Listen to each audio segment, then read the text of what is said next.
ኢራን አሜሪካና እስራኤል ለ15 ቀናት ተኩስን ለማቆም ተስማሙ። የሆርሙዝ ሰርጥም ሊከፈት ነው።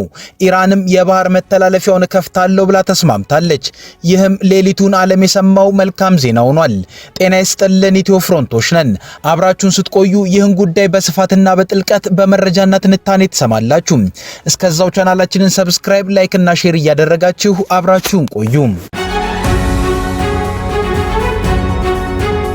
ሌሊቱን የተሰማው ዜና ምናልባትም ዓለም ላለፉት 39 ቀናት የገባበትን ችግር በመጠኑም ቢሆን ፋታ የሚሰጥ ሆኗል።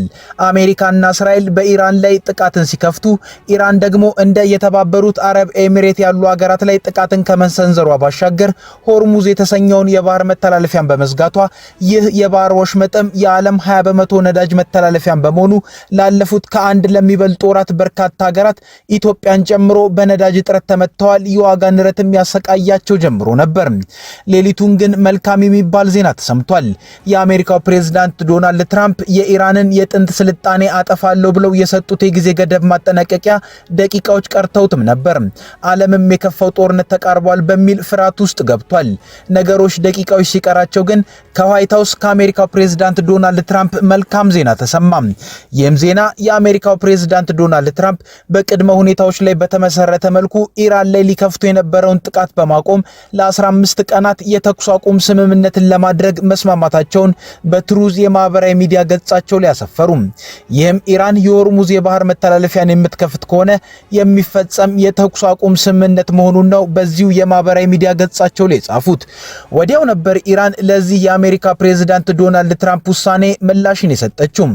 በዚህም የሀገሪቱ የውጭ ጉዳይ ሚኒስትር አባስ አራቺ በይፋ ኢራን ላይ የሚፈጸም ጥቃት የሚቆም ከሆነ ሀገራቸው የተኩስ አቁም ስምምነቱን ተስማምታበታለች ብለዋል። ለቀጣይ 2 ሳምንታትም በሆርሙዝ ሰርጥ ወይንም የባህር መተላለፊያ መርከቦች ማለፍ እንደሚችሉም ገልጸዋል። ይህም ከኢራን የጦር ኃይሎች ጋር በመተባበር ሊያጋጥሙ እስከሚችሉ ቴክኒካዊ ችግሮችም ታሳቢ ተደርጎ የሚፈጸም ነው ብለዋል። የአሜሪካ እስራኤልና ኢራን ጦርነት እየሄደበት ካለው አደገኛ የጥፋት መንገድ አንጻርም በስምምነት መገታቱ ለዓለም ሰላም በእጅጉ የምስራች ነው። የጦርነቱን መጀመር ተከትሎ በኢራን የተዘጋው የሆርሙዝ መተላለፊያ ሊከፈት መሆኑ ደግሞ በኢኮኖሚው መስክ ለዓለም ሌላኛው የምስራች ሆኗል። የዚህ የባህር መተላለፊያ መዘጋት በአንድ ወር ውስጥ የዓለምን የኢኮኖሚ ገጽታ ከላይ ወደ ታች ቀይሮታል። ሰርጡ የዓለም የ20 በመቶ ነዳጅ መተላለፊያ እንደመሆኑ የዓለም አቀፉ የነዳጅ ዋጋ በአንድ የነበር ይናረው እነ የዓለም አቀፉ የገንዘብ ተቋምም ለዓለም ኢኮኖሚ ሰጥተውት የነበረው የእድገት ግምትን በጦርነቱ ምክንያት መልሰው ከልሰውት እድገት ይቀንሳል ለማለትም ተገደው ነበር። ሌሊቱን በመጨረሻው ደቂቃዎች ግን ከዋሽንግተንም ከቴሄራንም የተሰሙት ዜናዎች ለዓለም ሰላምም ለዓለም ኢኮኖሚም ፋታን ይዘው መጥተዋል። ምንም እንኳን የነገሮች ዘላቂነት የሚታወቀው በቀጣይ ባሉ የስምምነቶች አፈጻጸም ቢሆንም ሁኔታዎች እዚህ ተስፋ ላይ ከመድረሳቸው በፊትም የነገሮች ገጽታ በፍጹም የተለየ ነበር። የአሜሪካው ፕሬዝዳንት ዶናልድ ትራምፕ ኢራን በተቀመጡላት ነጥቦች ተስማምታ የሆርሙዝ ሰርጥን እስከ ማክሰኞ ሌሊት የማትከፍት ከሆነ የሀገሪቱን ስልጣኔ አወድመዋለሁ፣ ለዚህም ሰዓታት ብቻ ይበቃሉ ብለው ነበር። በአንጻሩ ደግሞ ኢራን ከአሜሪካ ጋር ያላት ሁሉንም አይነት ዲፕሎማሲያዊና የግንኙነት መንገድን መዝጋቷን ገልጻ ሁኔታዎች ይበልጥ ከረዋል። የሁለቱም ሀገራት መሪዎች የመጨረሻ ቃላትም እየተጠበቁም ነበር። በመጨረሻዎቹ ሰዓታት የዓለም አይን ሁሉ ኢራን ላይ ሆነ። የአሜሪካው ፕሬዝዳንት ዶናልድ ትራምፕ ያስቀመጧቸው የቀናት ቀነ ገደብ ወደ ሰዓታት ወርደዋል። እናም ሁሉም ተጨንቀው ነበር። ያልተጠበቀው የኢራናውያን ውሳኔ ግን ባልተጠበቀ ሁኔታ በአደባባይ መታየት ጀመረ። በትራምፕ ማስጠንቀቂያና ዛቻ ውሳኔያቸውን ያልቀለበሱት ኢራናውያን የአሜሪካ ጦር የጥቃት ማዕከል ይሆናሉ የተባሉትን የህዝብ መሰረተ ልማቶችን ቢቻል ለመታደግ ካልሆነም አብረው ለመውደም ፈሰሱባቸው። በዚህ ክስተት ከህፃን እስከ አዋቂ ከምሁር እስከ ፖለቲከኛ ተሳታፊ መሆናቸው በከፍተኛ ሁኔታ ታይቷል። የኢራን መንግስት ይህን ክስተት ተዋርዶ ከመኖር በጀግንነት መሞት በሚል መፈክር መርቶታል። የኢራን የውጭ ጉዳይ ሚኒስትር አባስ አራቺ 14 ሚሊዮን ይሆናሉ ከተባሉና የሀገሪቱን መሰረተ ልማት ከአሜሪካ ጥቃት ለመከላከል የወጡትን ዜጎች መቀላቀላቸውም ተሰማ። የአሜሪካው ፕሬዝዳንት ዶናልድ ትራምፕ ለኢራን የቀረበላትን ቅድመ ሁኔታ ተቀብላ ተግባራዊ የማታደርግ ከሆነ ሙሉ ስልጣኔዋ ዛሬ ሌሊት ይሞታል ሲሉ የዛቱት ዛቻ መፈጸሚያም ጊዜ ደርሷል። ፕሬዝዳንቱ ትሩዝ በተባለው የማህበራዊ ሚዲያ ገጻቸው ላይ ማክሰኞ ከሰዓት በኋላ ባሰፈሩት መልእክትም ስልጣኔው ተመልሶ በማይመጣበት ሁኔታ ላይ ዛሬ ምሽት ያበቃለታል ሲሉም ነበር በኢራን ላይ የዛቱት። ትራምፕ ኢራን የሆርሙዝ ወሽመጥን በመክፈት የተኩስ አቁም ሐሳብን እንድትቀበል ያስቀመጡት የጊዜ ገደብ ማክሰኞ ሌሊት ለረቡዕ አጥቢያ ከሌሊቱ 9 ሰዓት ላይም ነበር የሚያበቃው። ኢራን የተኩስ አቁም ሳይሆን ሙሉ ለሙሉ ጦርነቱ እንዲቆም የተጣሉባት ማዕቀቦችም እንዲነሱላትና የሌሎችም ቅድመ ሁኔታዎች መሟላትን በመጠየቅ የራሷን ቅድመ ሁኔታዎች አቅርባም ነበር። በሌላ በኩል ደግሞ በፓኪስታን መሪነት ዲፕሎማሲያዊ ጥረቶች እየተደረጉ የነበረ ሲሆን በቀሩት ሰዓታት አንዳች ስምምነት ላይ ካልተደረሰ ለ6 ሳምንታት የተካሄደው ጦርነት ወደ አደገኛ ደረጃ ከፍ ሊል ይችላል የሚሉ ስጋቶችም ያየሉበት ሰዓታት ደረሱ። በመጨረሻም ሰዓት ግን በኢራን ላይ ሊሆን የነበረው አስከፊው ጥቃት ሊቆም ችሏል። በእነ አሜሪካና ኢራን መካከል ተኩስ አቁም እንዲደረግ ላይታች ሲሉ የነበሩት እነ ፓኪስታንም ጥረታቸው ፍሬን አፍርቶ የተኩስ አቁም ላይ ከስምምነት ሊደረስ ተችሏል። በዚህም ለዓለም ብዙ አስደንጋጭ ነገሮችን ያሳየው የኢራን አሜሪካና እስራኤል ጦርነትም ቆሟል ሊባል ተችሏል። ይህ ከወር በላይ የቆየው የኢራን የእስራኤልና አሜሪካ ጦርነት ለዓለም የአጥቂዎቹ የአሜሪካና እስራኤል የጦር መሳሪያ ርቀትና የኢራን የአይበገሬነትና የመከላከል ጥበብ ለዓለም ያሳየ ነበር። ጦርነቱ የካቲት 21 ቀን 2018 ዓ.ም እንደተነሳ የኢራኑ ጠቅላይ መሪ አያቶላህ አሊ ሆሚኒ ሲገደሉ ኢራን በቃላት ያሉ ሰዎች ቁጥር ቀላል አይደለም። ከአያቶላህ አሊ ሆሚኒ ጋር በርካታ የአገሪቱ ባለስልጣናትና የጦርና የደህንነት ኃላፊዎች ባንዴ ተገድለዋል። እነዚህ ክስተቶችም ናቸው ኢራንን ባንዴ ያበቃላት ያስባለው። ነገር ግን ኢራን የተገደሉባትን ጠቅላይ መሪና ሌሎች ባለስልጣናትን ወዲያው እየተካች የቀጠለችበትና በጦርነቱ የቱን አቅጣጫ ብትይዝ ዓለምን ልታስጨንቅ እንደምትችል አውቃ ጥቃት የፈጸመችበት መንገድ አስገራሚ ነው።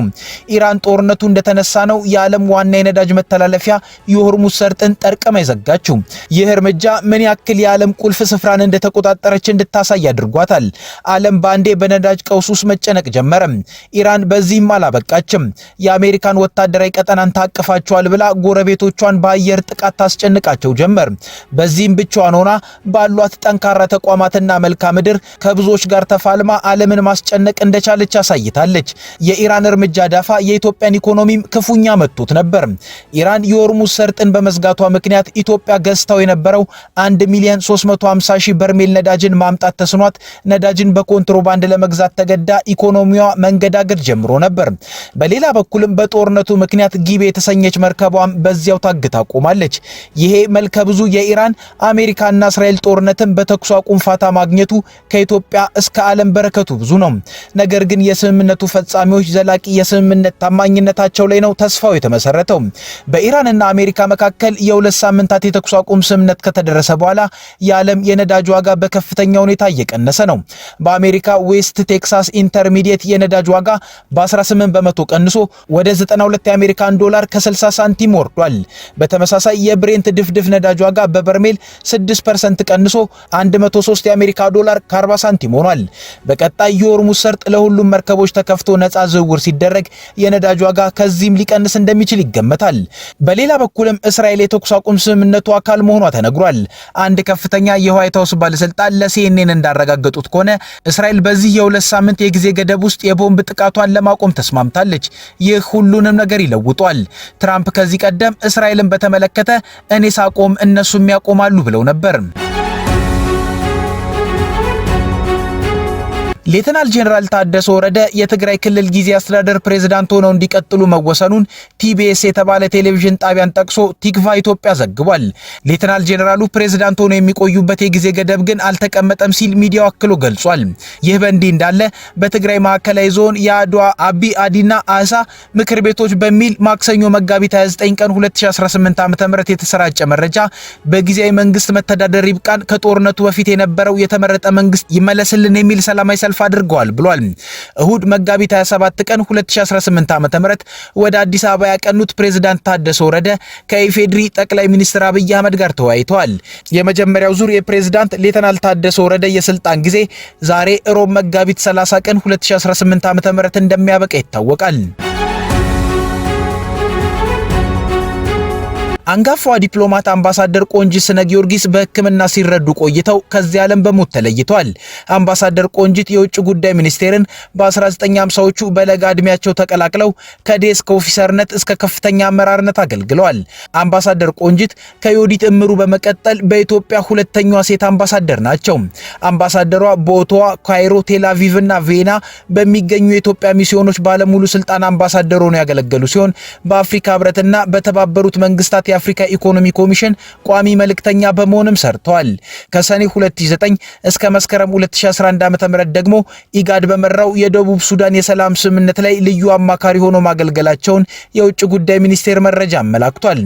ሚኒስቴሩ በአምባሳደር ቆንጂት ህልፈት የተሰማውን ጥልቅ ሐዘን እየገለጸ ለሟች ቤተሰቦችና ወዳጆቻቸው መጽናናትን ተመኝቷል። ከኢትዮ ፍሮንት የዛሬ ጉዳዮቻችን እነዚህ ነበሩ። አብራችሁን ስለቆያችሁ እናመሰግናለን። ቻናላችንን ሰብስክራይብ አድርጉልን። መልካም ጊዜ